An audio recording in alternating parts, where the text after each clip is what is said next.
My bad. You know, listen. Guys, You see, that's why I'm the favorite child. I gotta watch some more podcasts. I don't know. Okay, so was it? I don't know who she doesn't even. I don't know who needs to hear this. Dang. Don't mess my moment up. Okay. Okay. I don't know who needs to hear this, but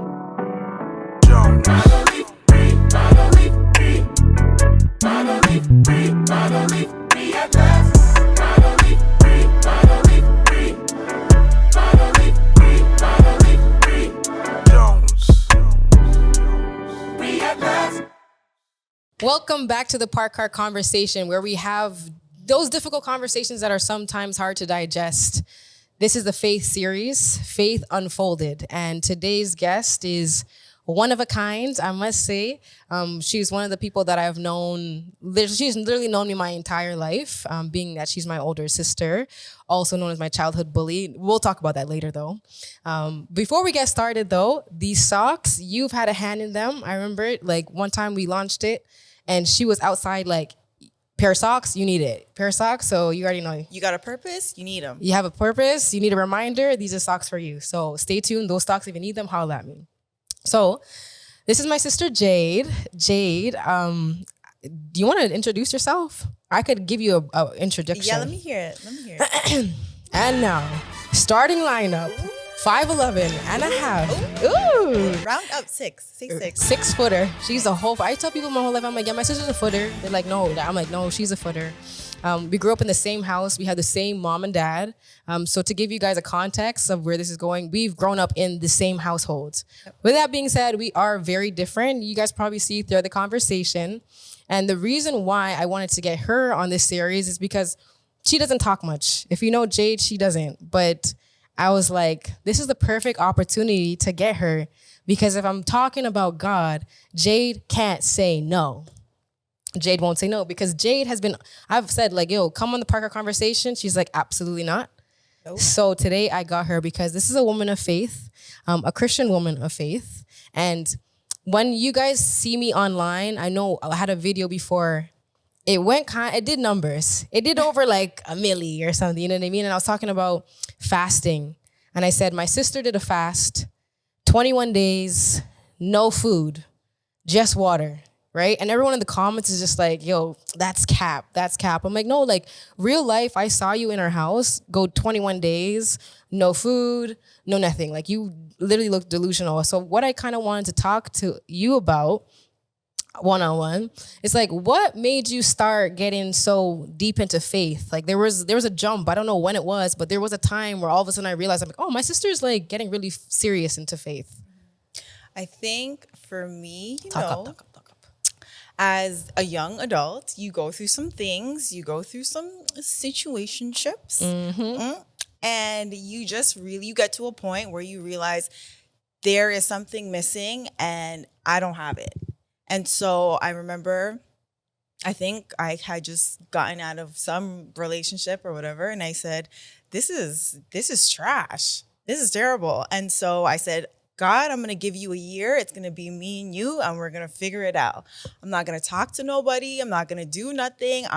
It's just me and you. And in that year, God, when I tell you that God showed up, it started it like snowballed, where I started taking my faith more seriously, and I saw the blessings that came with that. So just the blessings of being obedient or trying to be obedient. And so I said, this is a real thing. And I don't know if you remember hearing Dad say growing up, he said, he's always said, God has always answered every single one of my prayers.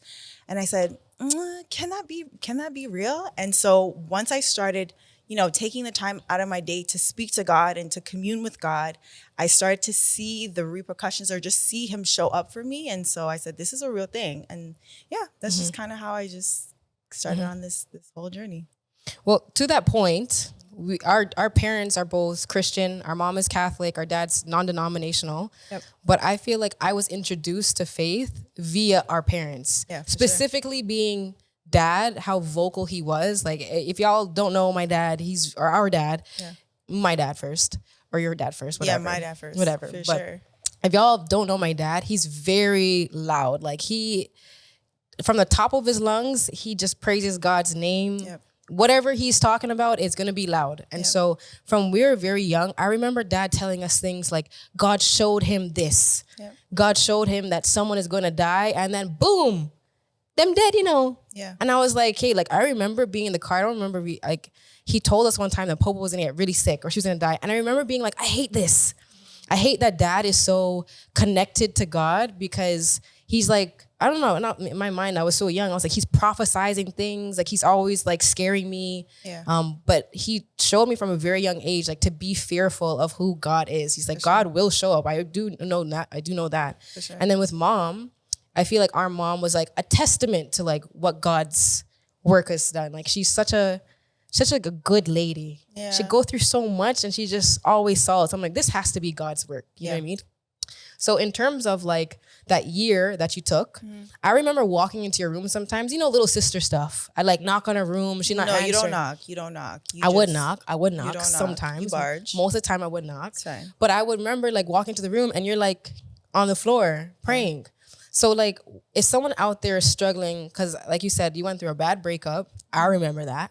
And I mean, we've all been there. And I think, you know, I've also been there. Like, okay, I need a little bit more God here, because things aren't making sense. If someone else is there watching this, maybe have gone through something really traumatic. Like, what did that year look like? Was that a struggle? Like, was there hard days? Was it just easy? Like fasting, bring us through that, because it's easier said than done. Oh, I got fast. 21 days, no food. Yeah. They want to know, is it a real thing? Was it a real thing? Yeah, for sure. People do it all the time. And it's a lot. I think in society, we're not used to something like that. We're used to eating 3 meals a day. We're actually used to eating probably 5 meals a day. Overindulgence is a real thing in society. But when you start, okay, this is what I'll say before anything. If you're going to fast, right, there's a difference between just fasting and giving up food and then going about your regular day, right? Because that's just a diet. When you're fasting, you're replacing your meals with time with God. Right? You're being very intentional with what you're doing with God, how you're deepening your relationship with God. And so, yeah, that year, I think I did, my church that I was attending, we did a 21-day fast from January, like the beginning of January. And it was just me and God in the room, when I tell you. And so it's doable. And when I tell you that God showed up for me, I don't know. I don't even know if I can like really explain it for people to understand, because I think, you know, when you pray and you fast and you do it for yourself, God will always show up for you. Whenever you make the time for God, God will always show up for you. He will always meet you at your point of need. But I think in that moment, I experienced like a level of euphoria that I've never experienced before. And I'm talking physically, it was like a different ball game. So to kind of give you paint a picture, it was like I felt high, like a natural high. I guess like when people smoke, because you know me, I don't smoke that much. She's not a smoker. She's not a drinker. Don't let her do those things, by the way. She can't handle it. Don't say that. I'm just saying. But it was like a body high that I felt, and I could my dreams were more vivid. I would be asking God, okay, just show me what's my next move? Show me what I need to do. Like, speak to me. And I promise you, when I say every night, it's just like my senses were heightened. And I think that's like a natural, like physiological reaction when you go without food and you pass, don't get it twisted. The first 7 days was rough.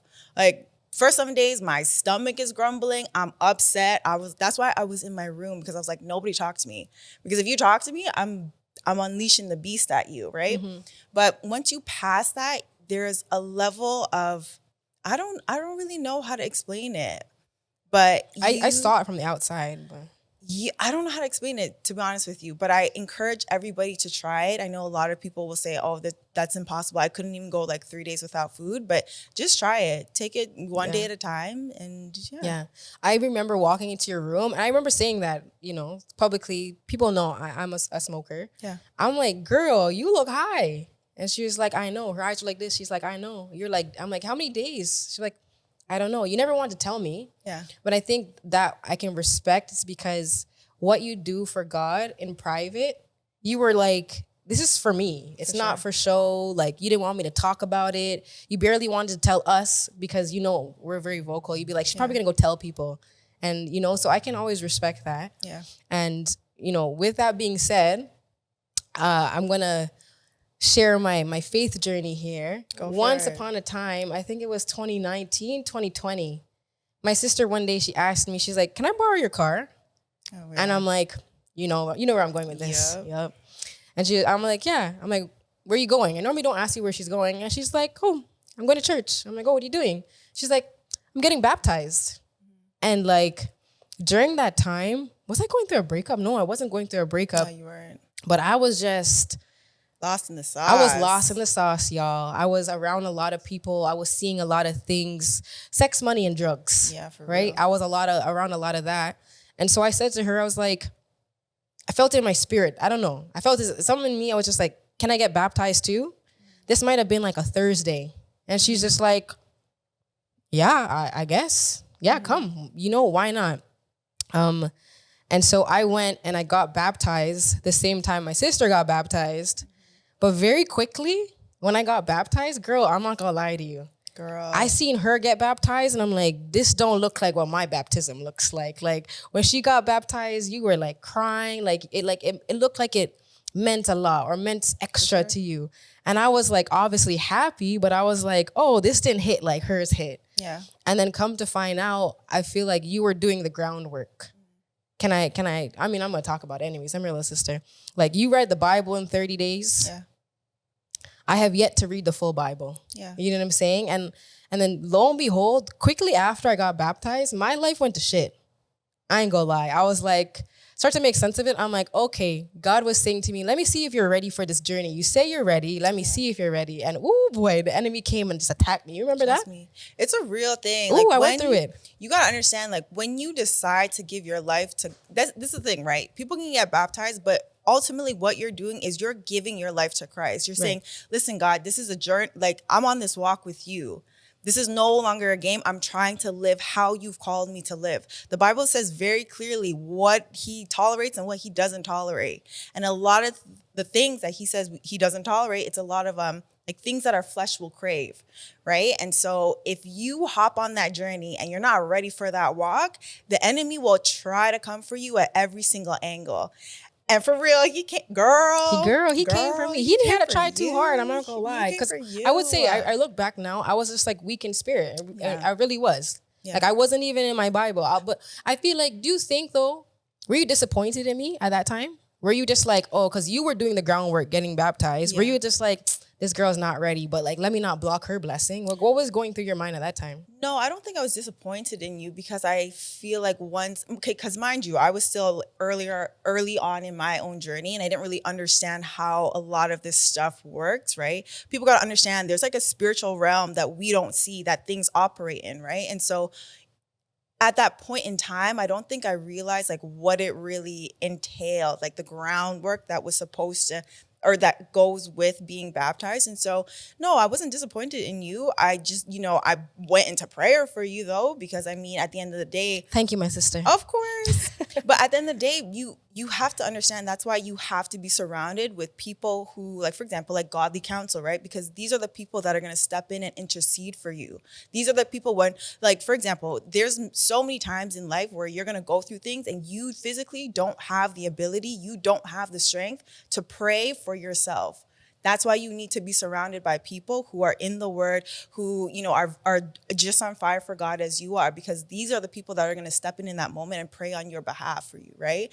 And so I think in that moment, it showed me a lot about like this walk, because if you're not ready, if you're not ready for this walk, I don't even know if I like would be bold enough to say, don't embark on that journey. Because it's a journey, right? It's a personal journey that everybody goes through, but you have to really be prepared for what you're gonna get. And we've seen multiple people too. Like, I think we've had other siblings who or for example, like dad will tell you the moment you decide to give your life to Christ, the enemy's not happy. For sure. You know what I mean? And so if he's not happy, he's gonna do everything to stop you from getting to where God has called you to go, to be what God has called you to be, right? Mm-hmm. So yeah, it's just. I feel like I was just riding off that feeling. I just knew I wanted more God. If I was to redo that, and you now being further in your faith, your faith walk, would you have said to me at that time, don't get baptized yet? Yeah. go to these classes or go do this, go pick up the Bible and read these things first? Would you tell me that? For sure.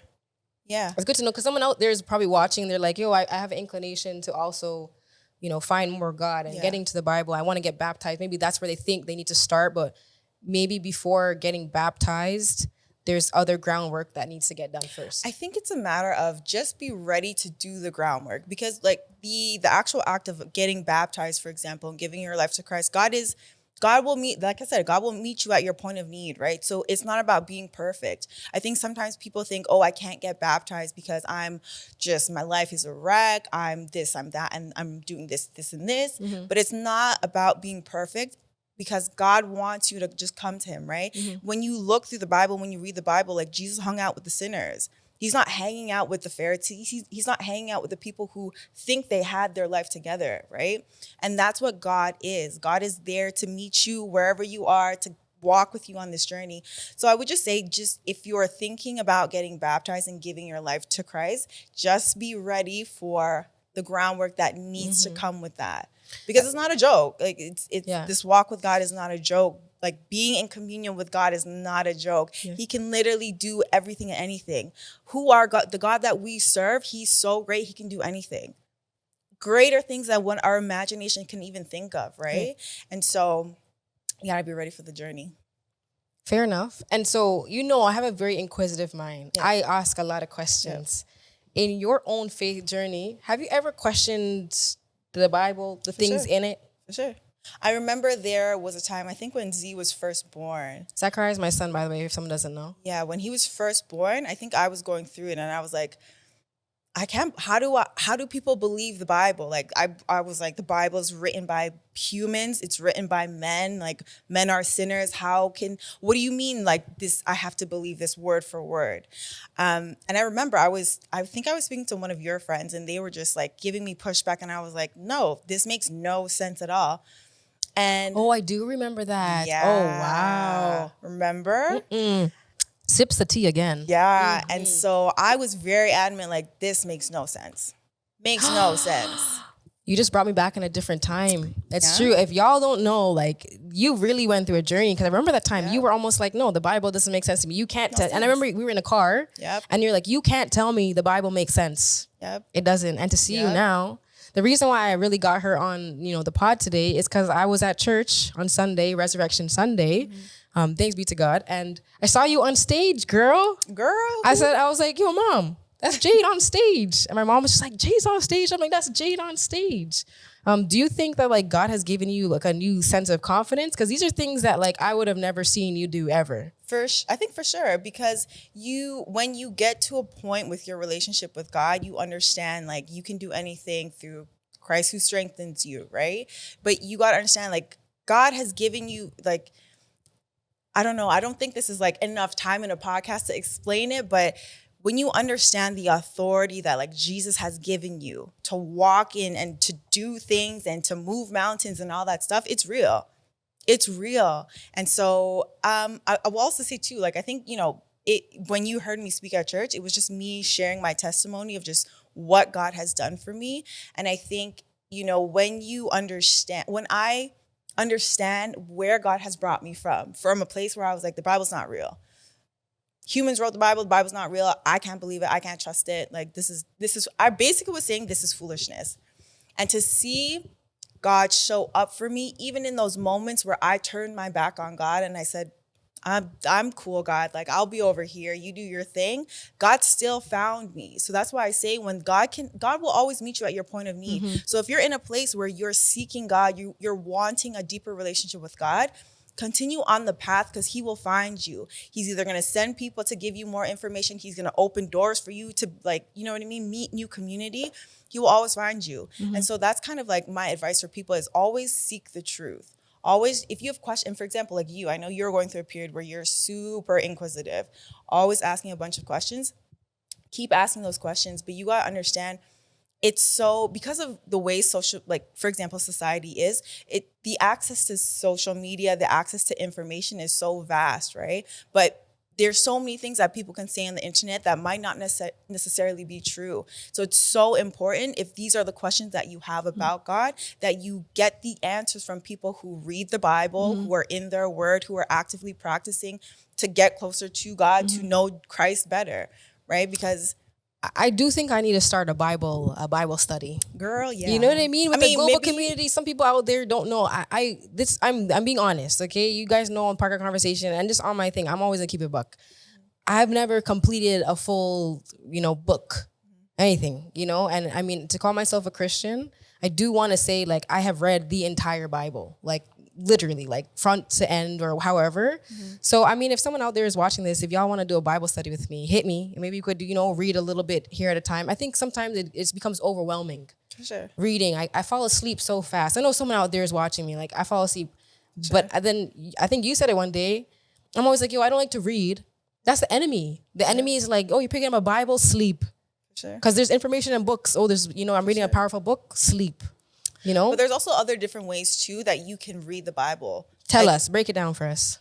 Easy, like you just download the Bible app and you can literally listen to it as an audiobook or as like an audio, you know what I mean? So even if reading is not your thing, you still have other ways to be able to access what it says in, in the Word of God. So we come from a family. We have a lot of different siblings. Yep.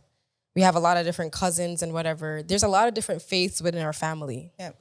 How does that worry you? Is that your concern? Like because I've seen you be more vocal in your following and your walk with Christ now. Yeah. Do you feel like inclined to speak to people within our own family, start with our own family? Because we got Buddhists, we got Muslims in our family. Yeah. I think for me, it's just, I think when you start to read the Bible for yourself, and this is just to touch on this last point that we talked about, when you say you have all these different questions, just open the Bible for yourself. Open the Bible for yourself and just go for it and just start reading. Because the questions, when you go before God and you ask him to reveal the truth to you and you open up his word, it'll show up on the pages.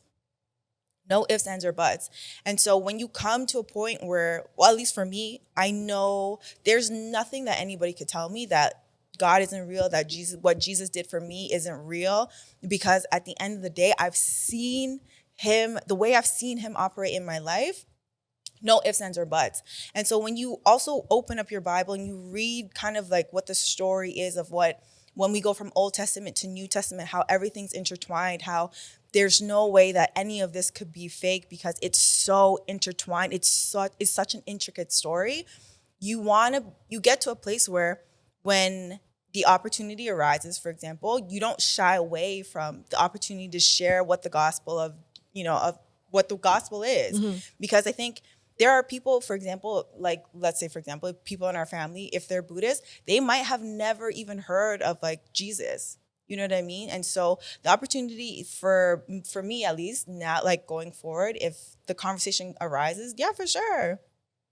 Do you know Jesus? Jesus is my man. Like, that's my guy. So I like it. And I mean, I feel like in some sense, because we have an open space now, I will say that she's my big sister, also my childhood bully. So we really don't have that relationship. But you have been super influential on my walk with, Christ, or even just getting to know God. Like, my sister has a home church. So like now, like, I mean, I have a lot of church hurt. You know that. Yeah. From dad's church, from my mom's church, like in the Catholicism and stuff.